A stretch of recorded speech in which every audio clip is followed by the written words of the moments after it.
Après avoir écrit ce passage, que le bon Jésus me dicte sans délai, après votre visite, Père, je repense à la conversation que j'ai eue avec vous, au sujet de cette personne qui pense que rien de bon ne peut venir de Nazareth.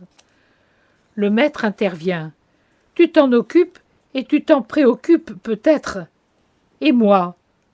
Non, Jésus, pas du tout. Je pensais seulement, n'y pense même pas. Laisse que les morts s'ensevelissent eux-mêmes. Occupe-toi de mon berceau. Je viendrai avec lui te donner beaucoup de baisers eucharistiques. C'est cela qui compte, mon amour, et non la désaffection des créatures. Et il me semblait que Jésus posa ses mains sur mes épaules, se tenant avec les bras derrière mes épaules. Je sentais distinctement les deux mains longues et fortes de Jésus qui m'enserraient et me secouaient un peu, en m'attirant à lui dans une étreinte d'amour, et je voyais son sourire doux et majestueux.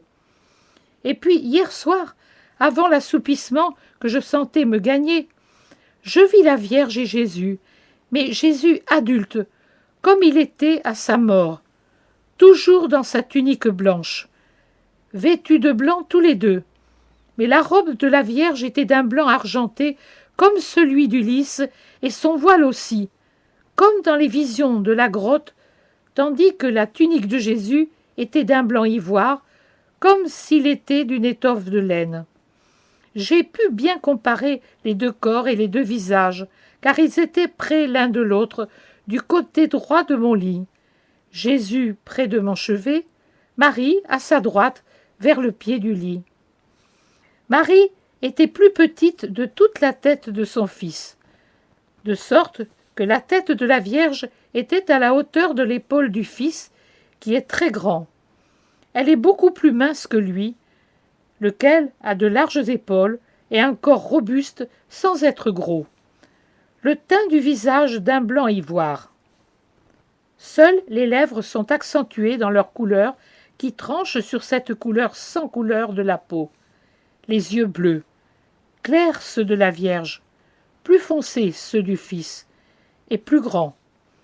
Des yeux de dominateur, mais si doux. Les cheveux plus clairs chez la mère, d'une couleur plus vive chez le Fils, mais toujours d'un blond qui tire sur le cuivre, et également fin, soyeux, et avec des vagues qui se terminent par des boucles chez Jésus. Pour Marie, je ne sais pas, parce que le voile ne me permet de voir que les cheveux du front jusqu'aux oreilles. Je ne sais pas s'ils sont dénoués, tressés ou épinglés sur la nuque. Les deux ont un visage d'un ovale allongé, mince sans être osseux. Celui de Marie est plus délicat, plus petit, proportionné au corps. Mais le front, le nez, la bouche, la forme des joues, la coupe de l'œil, à la paupière lisse et plutôt baissée, sont les mêmes, excepté que, je le répète, les yeux de Jésus sont plus grands et leur regard est celui d'un dominateur.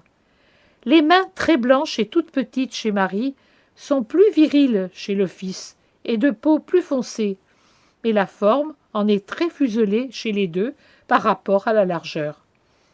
Jésus et Marie se regardent de temps en temps avec un indescriptible amour. Marie regarde avec adoration.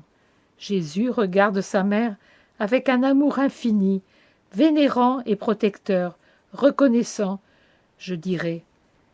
Et je dirais aussi qu'ils se parlent avec le regard et le sourire. Ils me regardaient et puis se regardaient. Je voyais clairement le mouvement des têtes. Puis tout s'effaça dans l'assoupissement.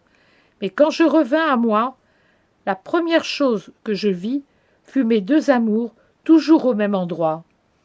Alors, comme j'étais seule dans le noir, pendant que les autres mangeaient ou parlaient, je ne sais, dans la salle à manger, je me suis bien gardée de faire savoir que j'étais éveillée. J'ai enduré une soif ardente et le besoin d'être remuée. J'avais des fourmis dans tout le corps, pour pouvoir savourer en paix la douce vision. De mes mains à moitié engourdies, j'ai pris mon chapelet qui était sur ma poitrine, où je le mets toujours quand je sens venir le sommeil ou le collapsus, et j'ai commencé à réciter le chapelet. les mystères douloureux. Aussitôt que j'ai commencé par les invocations de Fatima, Jésus, c'est pour ton amour, pour la conversion des pécheurs, pour le Saint-Père et pour réparer les injures faites au cœur immaculé de Marie. Jésus, pardonnez-nous nos fautes, préservez-nous du feu de l'enfer, amenez au ciel toutes les âmes, et surtout celles qui ont le plus besoin de votre miséricorde. J'ai vu les deux se regarder, étincelant d'amour réciproque. Étincelant est le mot juste et exprime à peine la splendeur des deux visages.